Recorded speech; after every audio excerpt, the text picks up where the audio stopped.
Chicos, tengan ustedes muy buenos días, bienvenidos al área de comunicación. El quien les habla es el profesor Carlos Núñez y vamos a dar inicio a esta cuarta semana con el tema de la reseña crítica.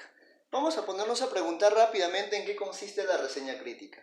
Por definición tenemos que la reseña crítica es un texto expositivo y argumentativo. ¿Por qué expositivo? Porque tenemos que comprender el texto y en su amplia dimensión para hacer el resumen. Luego, ¿por qué es argumentativo? Porque tenemos que opinar a partir de lo que ya hemos leído.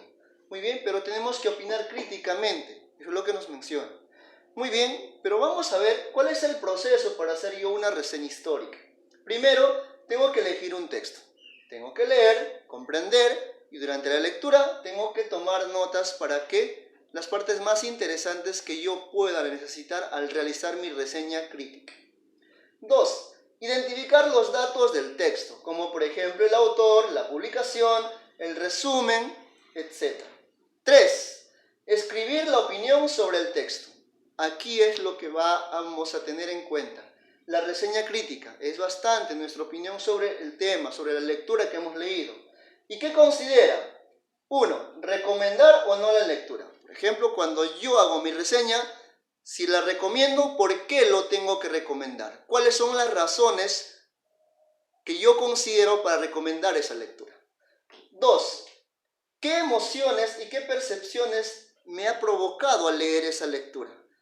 Y tengo que diseñarlo así, porque solo así la persona que me va a escuchar me va a decir, ay, así puedo leerlo. Muy bien. 3. Arribar a una conclusión. Esa conclusión tiene que ser muy sintético, o sea, muy resumido, el cual tiene que contener una reflexión. Bien, es el proceso que tengo que tomar en cuenta para realizar mi reseña crítica. A continuación tenemos la estructura de una reseña crítica. Yo he leído un artículo de José de Saramago titulado Definición de hijo, el cual de eso he hecho yo una reseña crítica. Lo he tratado de condensar lo más pequeño que pueda para que ustedes lo puedan entender y luego ustedes redactarlo. A ver, bien chicos, la estructura consta de ¿qué? De un título, de una presentación del texto, de un resumen, de un comentario crítico y de una conclusión. Vamos a ver cómo está cada uno elaborado. En el título, tengo que colocar así, reseña de definición de hijo según Saramago. O puede ser, reseña de la obra La Odisea de Homero. Y voy colocando la obra que yo he leído.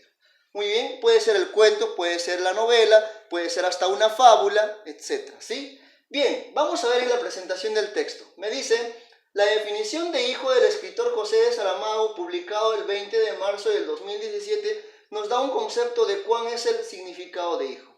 A ver, ¿qué es lo que tiene que tener en la presentación del texto? 3 cositas. El título, el autor y el año de publicación. Y sí está teniendo este primer párrafo eso. Continuamos. El resumen es lo que yo he entendido de la lectura, ¿sí? Lo que voy a resumir, no me voy a inventar, ¿sí? A ver, menciona que Dios nos dio a un hijo para hacer un curso intensivo con ellos, ya que es solo un préstamo porque nos pertenecen mientras no pueden valerse por sí mismos y luego les pertenece a la vida. Eso es lo que dice literalmente el texto, y es por eso que de alguna otra manera he tratado de resumir lo que dice el texto, y sí cumple. Comentario crítico. Aquí van mis opiniones, mis razones, por qué tengo que leer o por qué tienen que leer este libro. A ver, dicho artículo les recomiendo leerlo, ya que resume en pocas palabras lo que significa un hijo y qué papel debemos asumir como padres. Bien, solamente hay un argumento, podemos ponerlos muchos argumentos más, eso va a depender de lo que tú puedas hacer. Continuamos y por último dice la conclusión.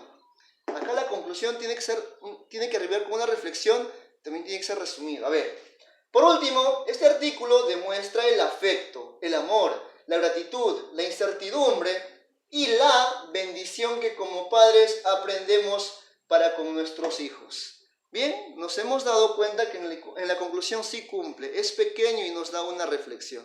Bien chicos, posiblemente estarán redactando ustedes una reseña crítica del texto que tal vez les voy a proponer o ustedes van a colocar. Bien, hasta acá ha sido el tema de la reseña crítica y nos vemos en la próxima clase.